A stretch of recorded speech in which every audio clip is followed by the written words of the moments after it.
All right, so today again we're learning the area of a circle. There we go. A equals pi r squared, and then the area of a semicircle, which is a equals 1/2 pi r squared. Now the one thing we have to remember today is if by chance they give you the diameter, let's say it was 14 meters. To solve either one of these problems, what would you have to do first before you could solve it? If they give you the diameter, what would you have to do first? Yep. You have to square. No?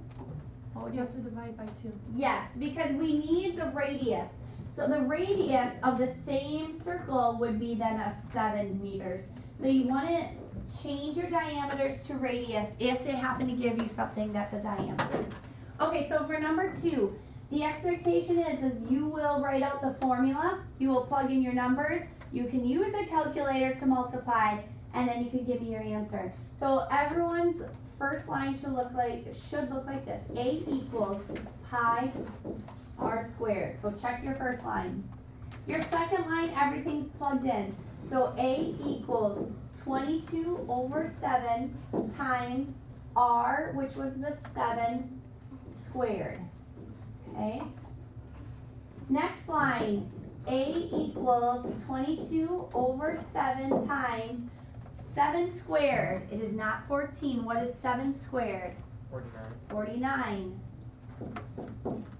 Now, I'd go ahead and put that over 1. Anytime you can do cross simplifying, you should. And then what is 22 times 7? 22 times 7. What you got? 154. 154. Good.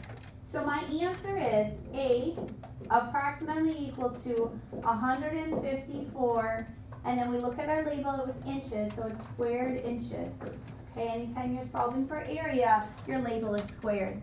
The next one, number 4, we have a semicircle. So then we're going to use this formula here, A equals 1/2 pi r squared.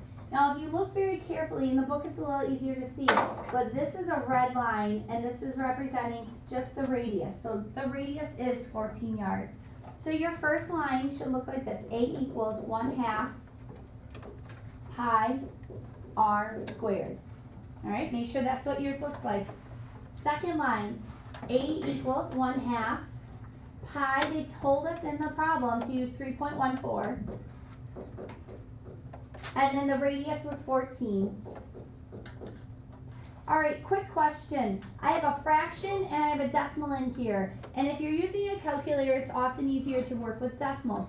What can I change my half to instead? Yep. 0.5.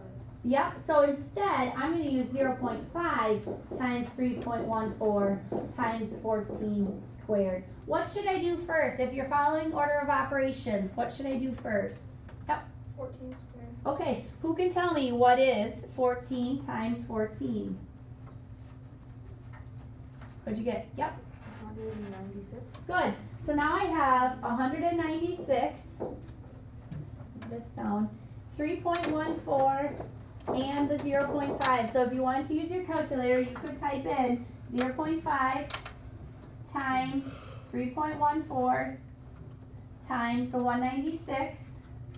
And what did you get for your full answer prior to rounding? A is approximately equal to 98.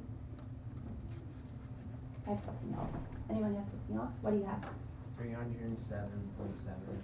307.72, round to the nearest tenth, so it's 307. So my final answer for number 4 would be A, approximately equal to 307.7, and we are talking about squared yards.